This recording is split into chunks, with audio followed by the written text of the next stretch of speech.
Hey, welcome back. So we're going to be looking at Shifrin, problem 1.2.15. That's chapter 1, section 2, problem 15. This is a two-part problem. The first part says let y be a vector in Rn. If x dotted with y is 0 for all x in Rn, then our job is to show that that implies that y is the 0 vector. The second question is if we suppose y and z are arbitrary vectors in Rn, and we have that x dotted with y is equal to x dotted with z for all x in Rn, what can you conclude? Okay, so for the first part here, we know that x dotted with y is 0 for all x in Rn. So in particular,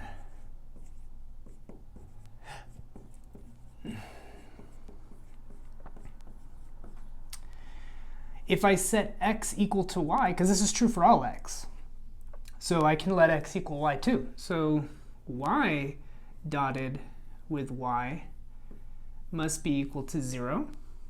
So what's y dotted with y? Remember, y dotted with y is just the sum of all the squares of the components of y, right? Because it's going to be, since the dot product, y1 times y1 plus y2 times y2 and so on and so forth.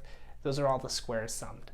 So that means that the sum from I equals 1 to n of the square of the components must also equal 0. But I mean, these are all non-negative values, the yi's, right? So if you sum up a bunch of non-negative numbers and you get 0, what does that mean?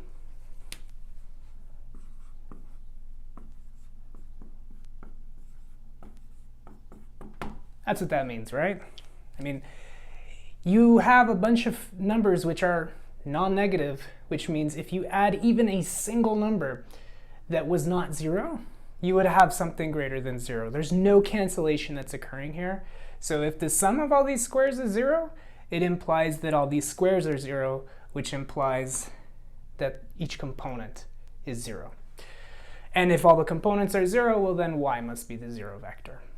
Okay, not too bad. Let me go ahead and get rid of this, free up some board space, and let's look at part B.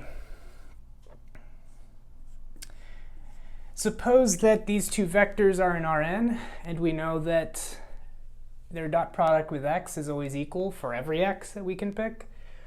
What can we say? So here's what we're going to do. We're going to observe. Okay, we know this is true.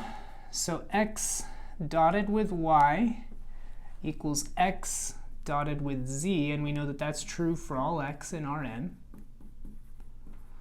And so if I move this to the other side, we're going to get x dotted with y minus x dotted with z is 0 for all x in Rn. Right? I'm just rewriting this so the quantifier here just extends. And now look, I can pull out one of the x's from each one, right? I can sort of factor out because it distributes, right? So we're going to get x dotted with, and what's left, we have the y minus z equals 0 for all x in Rn. But wait a moment.